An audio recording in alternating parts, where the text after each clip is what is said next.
Welcome home. Shalom, selamat pagi gereja Tuhan. Selamat pagi jemaat yang dikasihi Tuhan. Boleh kita mau bangkit berdiri bersama-sama. Terima kasih Tuhan buat hari yang baru yang Kau jadikan buat setiap kami pagi hari ini. Kami mengucap syukur Tuhan atas segala yang Kau kerjakan atas hidup kami. Sungguh hati kami limpah dengan segala ucapan syukur. Sebentar kami memulai ibadah pagi hari ini, Kau berkati Tuhan. Dari awal sampai akhirnya bertahtalah Engkau atas setiap pujian dan penyembahan umat-Mu pagi hari ini. Di dalam satu nama yang berkuasa, di dalam nama Yesus Kristus Tuhan. Jemaat yang siap memuji Tuhan, katakan amin. Haleluya.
saudara kembali. Terima kasih Tuhan. Di seluruh muka bumi ini mengakui Tuhan kedahsyatan, kebesaran-Mu yang tidak tertandingi oleh apapun Tuhan. Dan pagi hari ini Yesus, kami percaya di tengah kegelisahan kami, di tengah masalah kami, di tengah perjalanan hidup kami yang penuh dengan tantangan, Engkau ada Tuhan. Engkau yang meredakan setiap badai kehidupan kami. Engkau yang menemani di setiap musim-musim kehidupan kami. Terima kasih Tuhan, terima kasih. Jika kasih-Mu masih tetap mengawal kami sampai pagi hari ini, kami mengucap syukur untuk itu Tuhan. Dan Kau tidak pernah meninggalkan setiap kami. Terpujilah Engkau untuk selama-lamanya Yesus.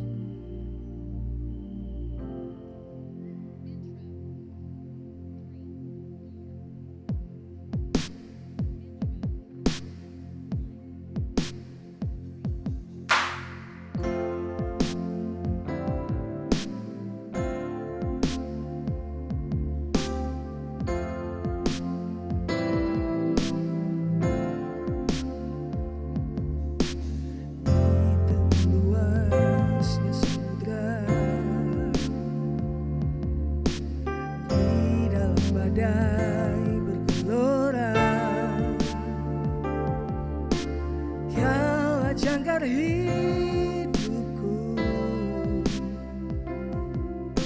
tak sekalipun ku goyah, firman-Mu terangi langkahku, sumber damai dalam hidupku, dan ku aman di dalam.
Kami percaya Engkau bekerja buat setiap kami Tuhan. Engkau yang berperang buat setiap kami. Dan Engkau yang memberikan kemenangan buat setiap kami Yesus. Kami percaya kekuatan firman-Mu buat setiap kami adalah sumber pengharapan, karena di sana ada janji-Mu Tuhan. Di sana tersimpan semua anugerah yang Kau berikan kepada setiap kami. Terima kasih Tuhan, terima kasih. Kau berikan kekuatan firman buat setiap kami. Kami siap menerimanya pagi hari ini Tuhan. Kami siap menerimanya pagi hari ini Yesus.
Seruan hati kami Tuhan, seruan hatiku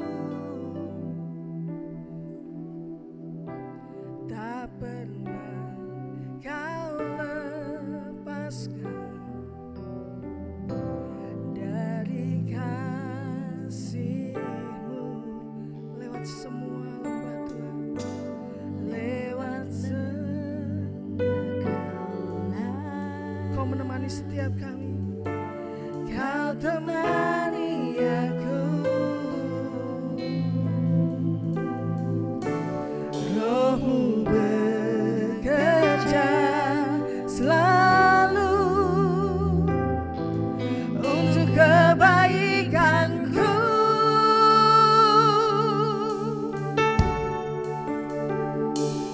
Mengalir kuasa dari tempat maha tinggi,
kuduslah Engkau Bapa. Tenanglah hati kami bersama Engkau. Kudus, kudus.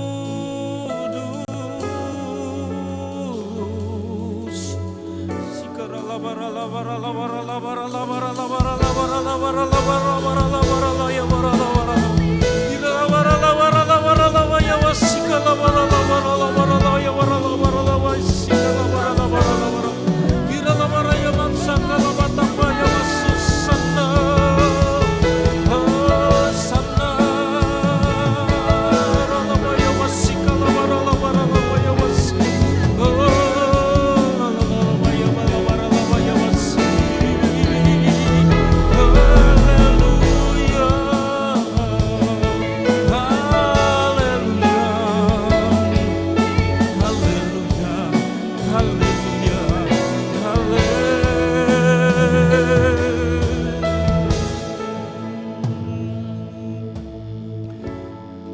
Tenang bersamamu Bapa, karena Engkaulah Bapa kami, orang tua kami yang sesungguhnya.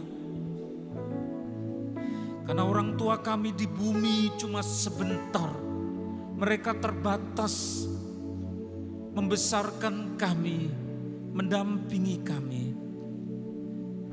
Ibu kami hanya melahirkan secara daging, tetapi Engkau melahirkan kami dalam kelahiran baru. Ayah ibu kami mendidik kami secara terbatas, tetapi Engkau mendidik kami tidak terbatas. Ayah ibu kami mengasihi kami, tetapi Engkau mengasihi kami secara kekal sampai ke dalam kerajaan-Mu. Engkau sudah mengutus para orang tua yang terbatas, tetapi Engkau yang mengutus adalah Bapak dan Ibu kami. Terima kasih. Terima kasih Tuhan. Terima kasih. Maka kami tidak mau lepas dari Engkau, pemelihara kami, pendidik kami. Engkau tutor kami, mentor kami, Maha Guru bagi kami. Inilah anak-anak-Mu, keluarga kerajaan Allah. Kami rindu di hari yang kudus untuk bersekutu bersama dengan sesama tebusan-Mu, tetapi juga bersekutu bersama dengan Engkau. Kudus, kudus, kudus. Kasih, kasih. Kami rindu kasih-Mu.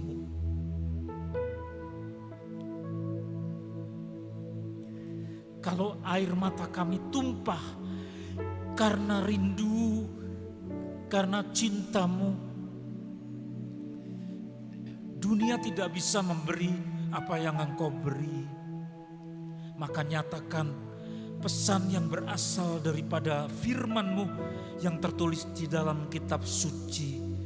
Dan hati kami siap ya Bapa, Engkau Roh Kudus yang mengajari kami. Dan hati kami menjadi tanah yang subur, sehingga ketika firman Tuhan itu ditaburkan, tidak ada satupun yang bertebaran keluar, tetapi akan tertanam, berakar ke bawah, bertumbuh ke atas, dan berbuahkan buah-buah roh untuk menyukakan hati-Mu. Di dalam nama Tuhan Yesus yang mengasihi kami, kami sambut kebenaran firman-Mu. Haleluya. Amin. Silakan duduk. Selamat pagi Bapak Ibu Saudara-saudara yang dikasihi Tuhan, merasakan kasih Bapak Saudara, amin. Kasih Bapak tidak henti-hentinya, maka kita pun membalas sehingga antara Dia dengan kita menjadi keluarga. Kita dikasihi, dicintai, tetapi kita juga membalas cintanya. Satu momen penting yang gereja kita agendakan, sudah ada 2 orang yang mendaftarkan diri untuk akan baptis air. Sudah 2 orang yang mendaftar, meskipun tulisannya belum, nanti dibuatkan. Siapa yang mau mendaftar lagi, belum terlambat, ada yang menyusul. baru 2 yang mendaftar, ada yang belum baptis selam, belum baptis air, baru 2 yang mendaftar, barangkali ada yang menyusul, silahkan nanti sesudah ibadah bisa memberitahu kami untuk kami catat. Dan kemudian besok minggu sudah mulai tanggal 26 bimbingan prabaptis. Jadi baptis itu apa, bagaimana persiapannya ya, minggu depan sudah akan dimulai.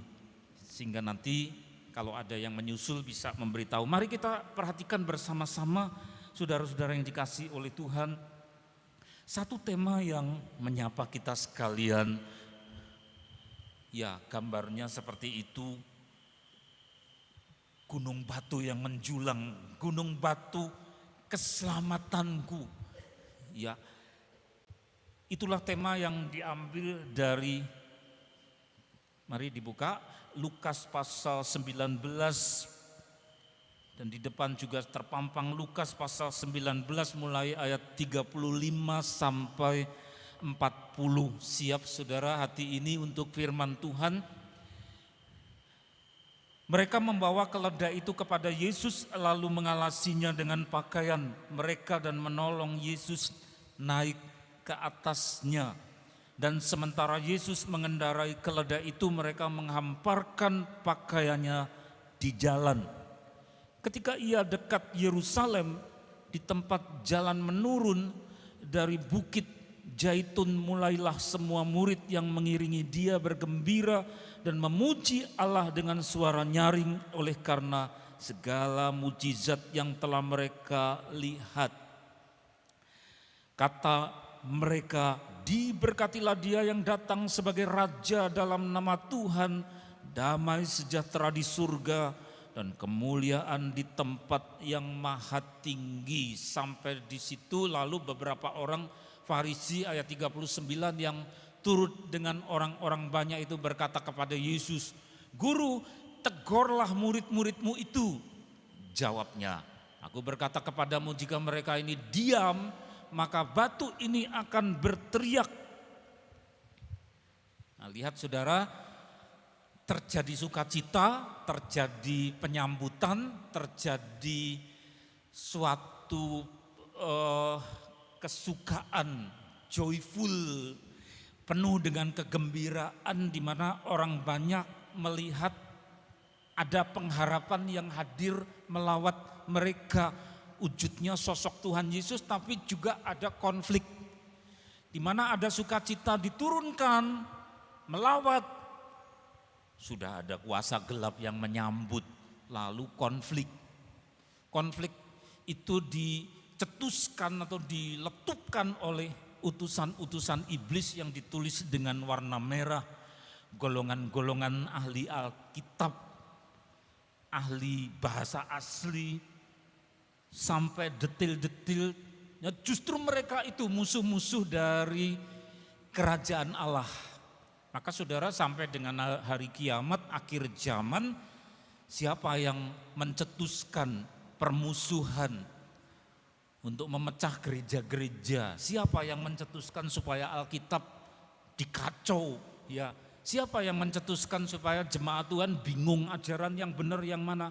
Yang mencetuskan dia itu saudara yang namanya Farisi, ahli Taurat, ahli kitab. Jadi munculnya justru dari dalam jemaat Tuhan. Itu sejak permulaan sampai hari kiamat kita melihat pola yang seperti itu. Di satu sisi sukacita dicurahkan, tetapi kemudian iblis tidak tinggal diam untuk menampilkan tandingan, sehingga kemudian dibenturkan.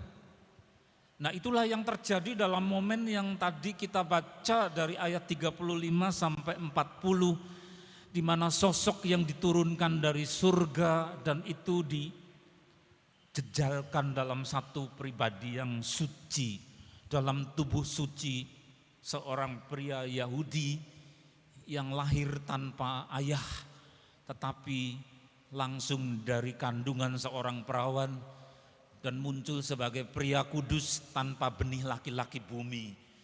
Suci sepenuhnya, dan hadirat Allah dari surga memenuhi sosok ini. Kemudian adegan ini saudara dari ayat 35 di mana ada penyambutan sampai baju-baju dilepas, jubah luar dilepas terus ditaruh di tanah. Yuk siapa berikutnya? Lalu jubah-jubah berikutnya ke sana karena sang raja mau lewat. Dan mereka tahu nubuat Nabi Yesaya bahwa lihat rajamu datang, dia lemah lembut mengendarai seekor keledai beban yang muda. Tidak menaiki, tidak mengendarai kuda jantan, kuda Arab yang tinggi dan berderap-derap dengan gagah. Tidak, tetapi lihatlah rajamu datang, dia rendah hati. Maka tunggangannya bukan kendaraan yang menimbulkan arogansi. Saya pernah dengan kakak ipar itu pulang doa pagi di Solo sampai Gading itu. Langsung kendaraan kami cegat dari depan begitu oleh orang yang di dalamnya ketawa-ketawa sendiri. Karena apa? Mengendarai jeep tinggi yang rodanya gede. Jadi merasa hebat sendiri, semua orang ditantang. Ayo kalau berani adu itu. Ya enggak usah main klakson, kami tunggu aja sampai bosen sendiri. Kendaraan seringkali mempengaruhi orang yang mentalnya enggak tahan jadi arogan. Tapi lihat profil ini saudara, raja kita, juru selamat kita itu rendah hati. Sengaja Allah mau menampilkan ini loh juru selamatmu ini profilnya. Bukan dengan kendaraan tinggi yang wujudnya kuda Arab berderap-derap model warrior ya. Bukan, tapi mengendarai seekor keledai betina beban yang muda. Keledai beban itu artinya kendaraan pasar untuk ngangkut keranjang, yang ngangkut tenggok, kendaraan beban. Artinya untuk mengangkut bronjong itu loh saudara. Itu yang dinaiki. Terus adegan ini waktu disambut oleh penduduk saudara itu menuju Yerusalem. Nah disinilah Tuhan membukakan dimensi rohani di mana Tuhan berkunjung dalam rangka travelingnya itu mendekati Yerusalem. Yerusalem mewakili umat Tuhan. Karena disebut Putri Sion bukan sekedar kota, tetapi Sion itu juga mewakili umat Tuhan. Sehingga saudara-saudara kita semua ini bisa disebut Putri Sion. Itu Yerusalem. Tuhan mendekati Yerusalem. Dan itu menjelang Paskah. Sekarang bulan Maret saudara. Saat ini bulan Maret, nanti April mendekati peristiwa Jumat Agung. Kemarin teman-teman sudah mengagendakan satu peristiwa yang kudus ini kita mau isi apa ya. Rekan-rekan para leader sudah mempersiapkan itu. Ada beberapa acara yang beruntun untuk beberapa orang pemuka saudara. Nah bulan Maret mau mendekati April, itu bayangkan Tuhan juga sedang berjalan mengendarai keledai beban. Banyak anak-anak Tuhan tidak sadar karena yang didengar derap kaki kuda. Dunia ini begitu hingar-bingar. Berita apa? Booming, meledak, bikin kaget. Wah artis ini, tokoh politik ini, apa peristiwa apa ini saudara.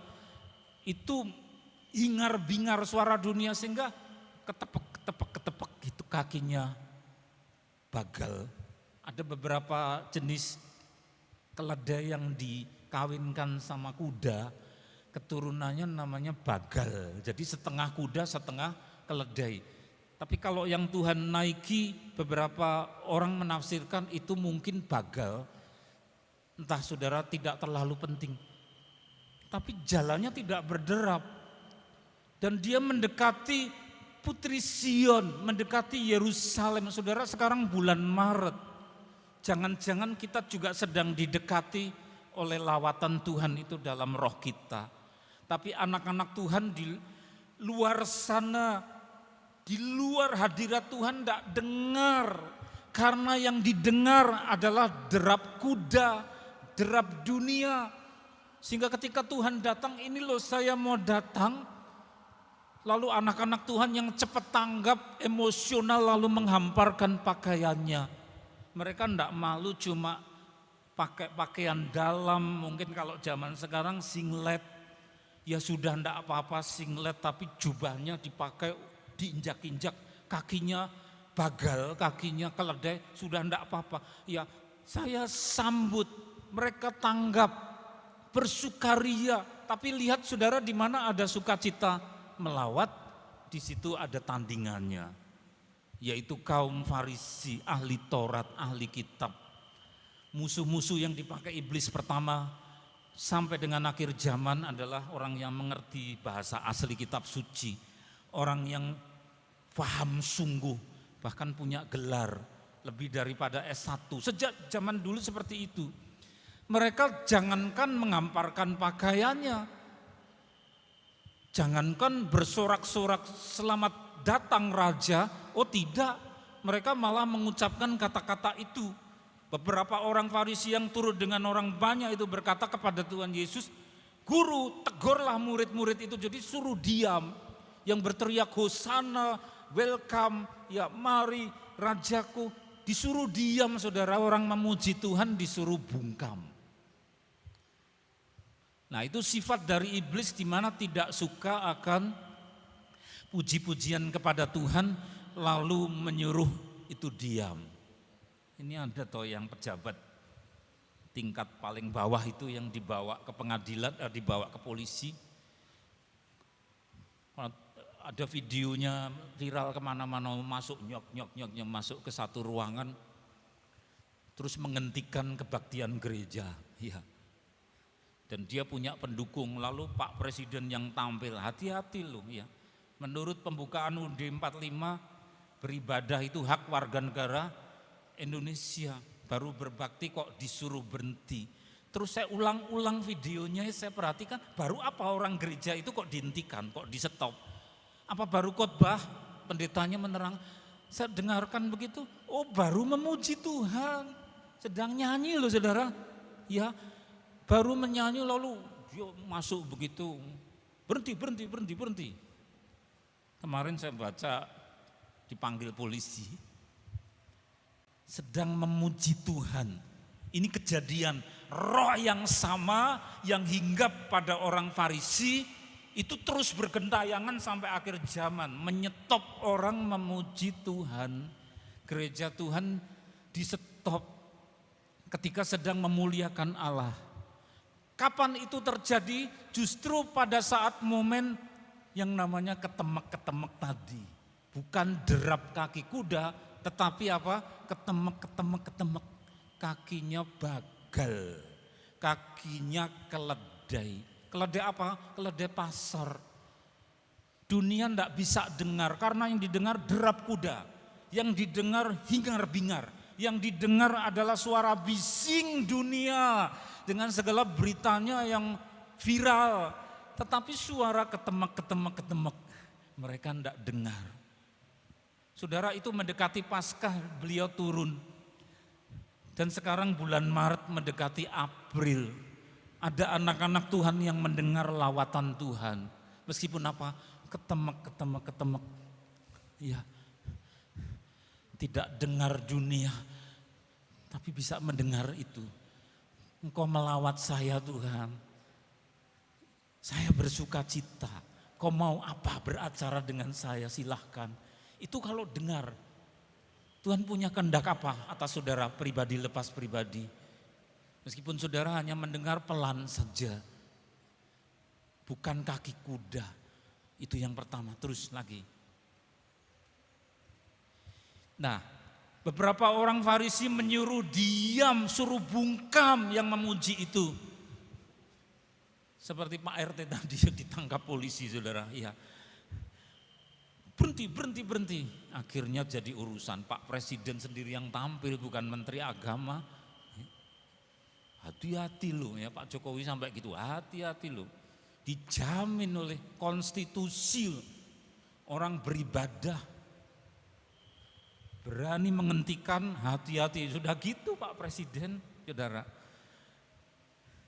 Mereka ini menyuruh diam orang-orang Farisi.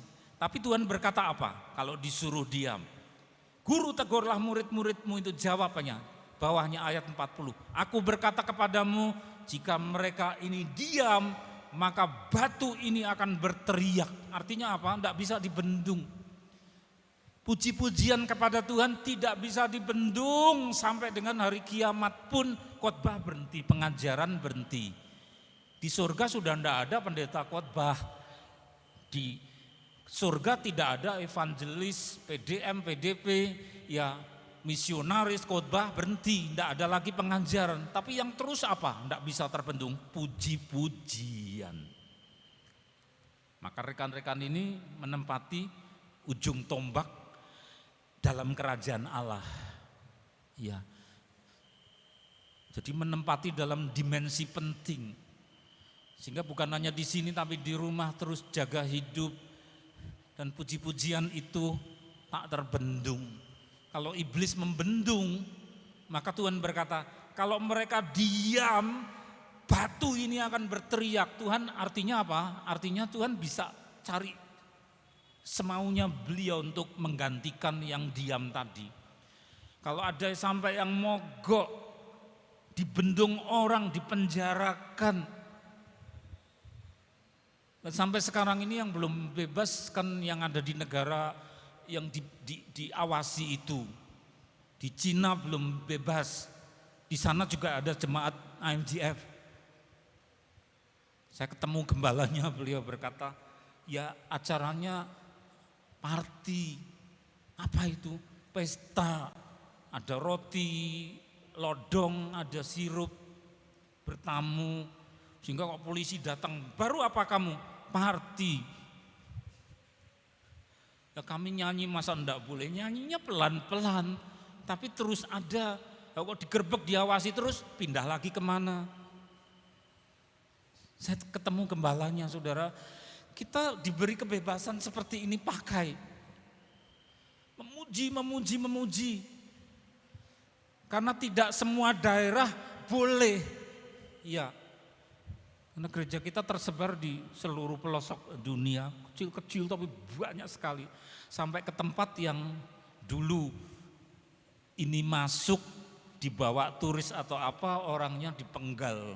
Di mana itu? Arab Saudi. Tuhan bukakan pintu. Ada FGF Arab Saudi, saya melihat gembalanya ya orang Arab ditahbiskan dalam sidang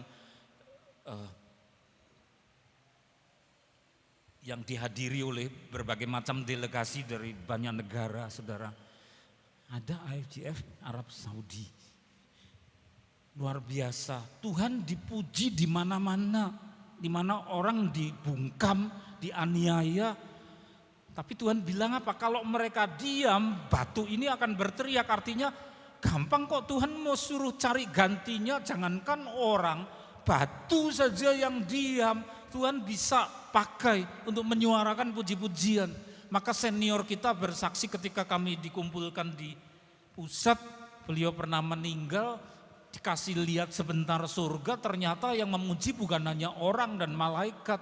Tapi sungainya katanya juga menyanyi. Sungainya di surga menyanyi keluar musiknya luar biasa, saudara. Tuhan bisa pakai siapa saja, tapi juga Tuhan bisa pakai apa saja. Jadi pujian adalah haknya Tuhan Yesus, pujilah Dia, saudara. Ya, orang mencaci maki terserah sana urusannya sama Tuhan. Ada yang menuduh beliau dukun, jahat. Ada yang mengata-ngatai kotor, kualat sendiri toh. Tapi kita menghormati Dia, beliau Tuhan kita, maka sapa Dia Tuhanku, Rajaku. Bapak yang kekal. Bapak kita namanya siapa? Bapak yang kekal itu penasihat ajaib, Gembala Agung siapa itu? Tuhan Yesus. Meskipun ada ajaran-ajaran yang membelokkan ke perjanjian lama, tapi nama di atas segala nama adalah nama Yesus. Maka pujilah nama itu, saudara. Ya, karena kalau kita mogok atau kita dihentikan, Tuhan bisa pakai yang lain. Terus lagi, tiba-tiba tampaklah ini dilewati aja halaman berikut. Ya, pemujaan ada dasarnya. Tuhan hidup, terpujilah gunung batuku. Saudara, kalau ada angin badai, ada lesus, hurricane, ada tornado, orang-orang yang di gurun kemudian cari gunung yang tidak tergoyahkan meskipun kena tornado, lalu masuk ke celah-celah, lalu berpegangan pada batu karang. Maka ada nyanyian Tuhan Yesus, batu karangku yang teguh, tapi juga disebut gunung batuku, tempat aku berlindung, ditinggikanlah kiranya Allah. Saudara, Allah gunung batu besar, tapi bawahnya ada kata dalam bahasa Ibrani di 2 Samuel, gunung batu keselamatanku. Di teks aslinya Yesus. Itulah nama Tuhan kita, Yesus. Maka gereja-gereja di Korea Selatan kan ya itu menyebut Yesus. Tuhan Yesus artinya keselamatan. Jadi dalam perjanjian lama sudah muncul itu batu karang, batu gunung, tempat berlindung yang layak dipuji-puji. Siapa? Yesus, Tuhan Yesus. Jangan mau dibelokkan kembali ke zaman yang belum jelas siapa nama Tuhan. Sudah diberi perjanjian baru kok, Yesus. Jangan meributkan 4 huruf apa-apa, balik lagi ke tidak jelas. Kepada yang sudah jelas, Tuhan Yesus dalam perjanjian lama sudah ada, saudara. Terus lagi, halaman berikut, ya, kesemarakan yang jarang dikenal umum. Saudara, ternyata puji-pujian, berbahagialah saudara yang belajar main gitar, main keyboard, main drum. Atau kalau enggak bisa ya sudah dibantu rekaman pakai flash disk. Punya rekaman pujian, saudara gandul aja ngikut. Tapi intinya memuji Tuhan. Banyak anak-anak Tuhan enggak perhatikan 149 ayat 6. Oh, ternyata puji-pujian itu bukan hanya dari sisi indah, membuat Allah bersemayam di atas puji-pujian kita menjadi dampar atau tahta. Tapi juga punya fungsi yang sadis. Sadis, tapi ini mengandung pengutusan kepada anak-anak Tuhan, kepada kita. Biarlah pujian pengagungan Allah ada dalam kerongkongan mereka. Tidak cukup loh saudara di batin. Saya memuji kok, tapi yang lain bersuara saya tidak mau. Pokoknya aku kan memuji dalam hati. Tidak cukup loh saudara. Kalau malas-malasan, wah payah. Tidak mau bersuara. Pujian pengagungan ada dalam hati. Oh, tidak ditulis dalam hati, cuma dipikir, dikeluarkan dalam kerongkongan. Artinya vokal harus keluar, jangan menunggu sampai tua lalu suaranya enggak jelas. Mau bilang R keliru L karena maaf sini ada gangguan. Sininya kena yang kiri lalu sininya jadi enggak pas, sininya yang kena. Karena syaraf ini menyilang, sininya yang jadi susah. Mau memuji Tuhan gimana kalau sudah kena gitu? Mumpung kita masih bisa bersuara, mengucapkan lafal yang baik. Kakak saya sebelum meninggal, ya supaya ketawa, dia sempat kena itu saudara. Saya lupa sebelah mana. Tapi kan syaraf ini menyilang, anaknya yang tanggap, mama kok agak perot. Terus bonceng sepeda motor itu kakinya satu terkulai gitu, sandalnya lepas di jalan. Loh mama kok gitu? Waktu diperiksa ternyata memang ada itu saudara, karena faktor usia. Ya sudah kami kunjungi, biar ketawa saya beri humor gitu. Mbak, ojo menyerah, ayo latihan ngomong apa? Ya ngomong yang angel-angel. Kuku kaki kakek kakakku, kaku. Ayo tirukan. Apa tadi? Kuku kaki kakek kakakku, kaku. Begitu sudah tidak bisa. Ya sudah, ayo doa. Tapi maksudnya itu saya biar dia ketawa begitu. Lumayan bunyi kekek. Kena stroke. Kalau sudah kena stroke gimana memuji kalau kita malas? Diam saja. Dalam kerongkongan lu saudara punya fungsi apa? Militer. Pedang pedang bermata dua di tangan mereka. Saudara perhatikan puji-pujian gereja itu mengadopsi, mengambil firman, namanya pedang bermata dua itu firman dari kitab suci. Jadikan nyanyian Kristen, ya diambil jadi nyanyian pujian, lalu itu dinyanyikan. Itu namanya apa? Pedang bermata dua. Saudara perhatikan pedang bermata dua di mana? Di mana? Tidak disebutkan bergantung-gantung bergayut pada pinggang, diikat pakai apa sabu.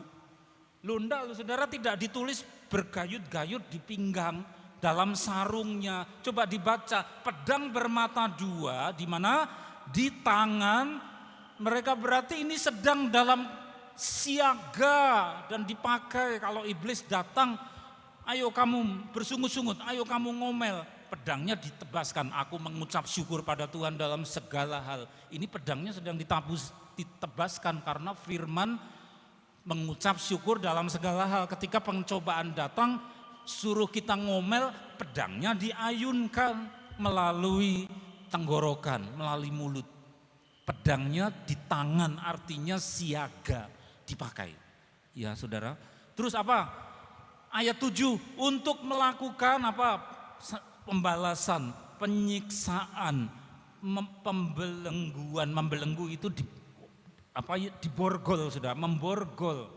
Terus bawahnya apa? Yang merah ayat 9. Hukuman. Jadi berapa? Berapa lapis?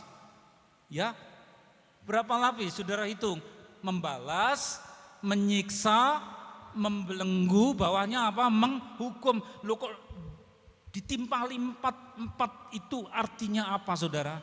Banyak orang Kristen yang ngertinya itu cuma kasih saja. Dan ketika hanya mengerti kasih, ada satu sisi lain, keperwiraan, keperkasaan, di mana dia harus melawan iblis, dia lembek. Karena ngertinya hanya mengampuni, membalas yang baik kepada manusia. Tapi giliran musuh yang sesungguhnya, kata Paulus, musuh kita bukan darah daging, bukan orang. Maksudnya musuh kita adalah roh-roh jahat di udara. Harus siap pedang. Dan pedang itu bukan berayun-ayun di pinggang, tetapi ada dalam tangan. Dan ketika diayunkan, saudara, giliran kita punya hak untuk semarak yang warnanya kuning bawah. Itulah semarak. Semarak itu apa? Semarak itu tampilnya Georgius, ya, bukan tampil rambutnya daul-daul, belum mandi, belum sikat gigi. Wah, saru ya. Minimal kalau kedinginan ya cuci muka. Terus bagaimana? Ini bukan zaman perang ya, pakaiannya yang anggun. Kalau atasnya biru ya bawah jangan coklat pramuka wagun, ini orang gila atau orang enggak ngerti warna. Mosok coklat pramuka, coklat tua kok atasnya biru tua. Tapi semarak itu apa? Ternyata semaraknya anak Tuhan bukan hanya ketika dia bisa mengasihi sesamanya, mengampuni, lemah lembut, tetapi juga kesemarakan itu ditandai dengan sisi militer. Kalau namanya saja membalas, melakukan pembalasan, berarti saudara jangan terus-menerus ditindas, disakiti oleh si jahat. Tapi saudara diam saja. Lu ternyata kebablasan, saya mengampuni sesama saya, tetangga saya, betul. Mengampuni om, mengampuni Pak D-nya, baik. Tapi terus kebablasan mengampuni iblis. Iblis bukan untuk diampuni, saudara. Tetapi apa? Pedang, pembalasan. Jadi jangan saudara terus yang disakiti, tetapi saya balas engkau. Ya, saudara semarak kalau mau membalas iblis. Melalui apa? Kerongkongan yang memuji Tuhan. Itu. Terus apa lagi? Menyiksa. Terus apa? Membelenggu itu mengikat supaya dia jangan apa-apa, dibuat potensinya itu menjadi melempem, ya, tidak lagi dia bisa berbuat apa-apa. Itu namanya adalah membelenggu. Sehingga dia punya rencana apa yang jahat, mau menjahati keluarga saudara, orang-orangnya saudara kasih siapa.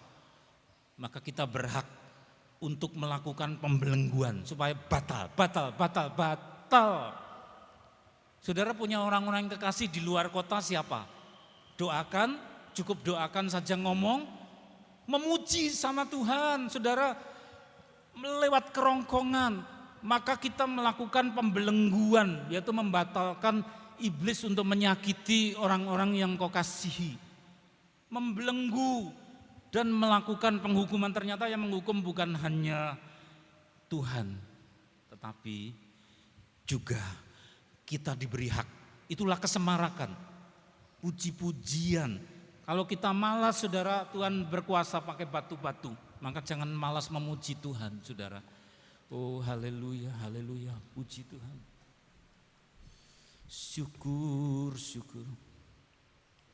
Syukur, syukur.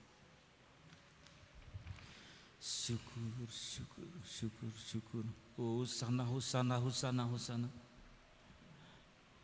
Hosana, hosana, bisikan hosana bagi Tuhan. Hosana, hosana.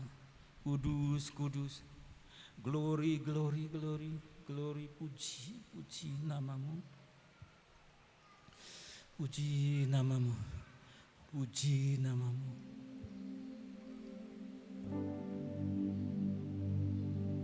Puji namamu.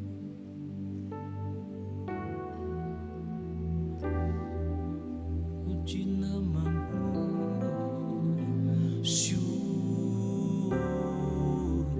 Ucapkan syukur saudara. Kami bersyukur. Siapa kepada siapa? Tuhan Yesus. Sapa Yesus Tuhan. Yesus Tuhan. Yesus Tuhan. Bapa yang kekal. Allah perkasa. Allah yang dahsyat. Puji namamu, puji namamu. Mari saudara bermazmur, jangan diam saja.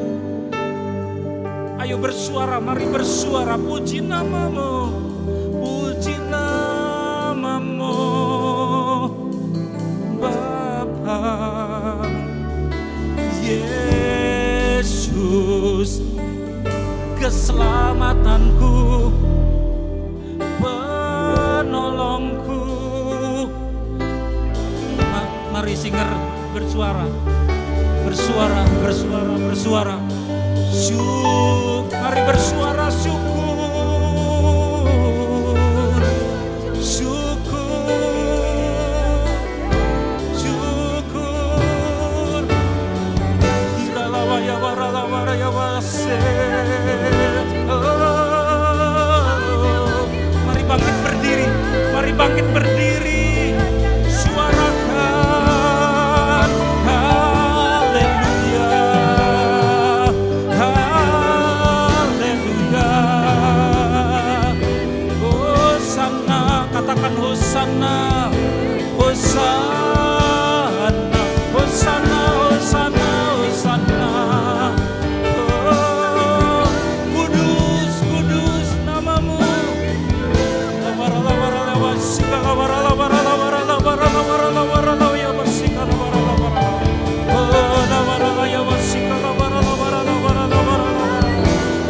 Hosana, hosana, hosana.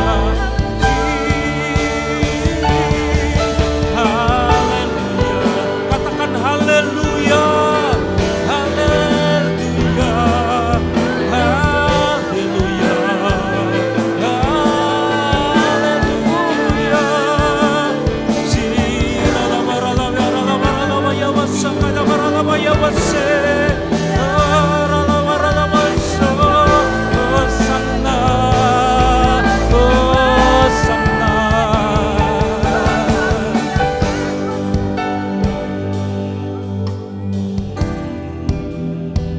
Engkau memberi hak yang luar biasa kepada anak-anak-Mu. gunakan kerongkongan kami, mulut kami yang keluar dari hati. Bukan hanya untuk memuji Engkau begitu saja, tapi untuk menghukum, membelenggu, membalas akan roh-roh jahat. Itulah kesemarakan umat-Mu, semarak, semarak, semarak. Semarak, semarak. Bapa, kunci dan meteraikan ini dalam roh hati kami. Sehingga jahat tidak akan bisa membuat kami lupa akan rumus yang penting ini untuk pertahanan diri. Sehingga kami yang menjadi umat yang militan. Terima kasih, terima kasih. Kami hendak mengucap syukur dalam bentuk persembahan. Bapak kuduskan bisa dipakai untuk mendukung pekerjaan pelayanan dalam gereja ini di dalam nama Tuhan Yesus. Mengalir kuasa dari tempat maha tinggi, Bapa Kekal mulia, Kau hadir di sini, memulihkan hati, menyembuhkan yang terluka, ku kan tenang bersamamu.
Segala terang, Bapa yang perkasa, Allah yang ajaib, penasihat ajaib, Gembala agung kami. Curahkan berkat-Mu. Saudara, terimalah berkat yang dicurahkan di dalam nama Allah Bapa di surga. Kasih karunia Tuhan keselamatanku Yesus Kristus, penebus yang hidup, dan sukacita, roh puji-pujian, Roh Kudus pada siang hari ini sampai Tuhan datang yang kedua kali, bahkan sampai selama-lamanya di dalam nama Tuhan Yesus. Semua yang percaya berkata bersama, amin. Tuhan memberkati. Kuasa Tuhan lebih besar, menyertai, tak ada yang mengalahkan Tuhan Yesus segalanya.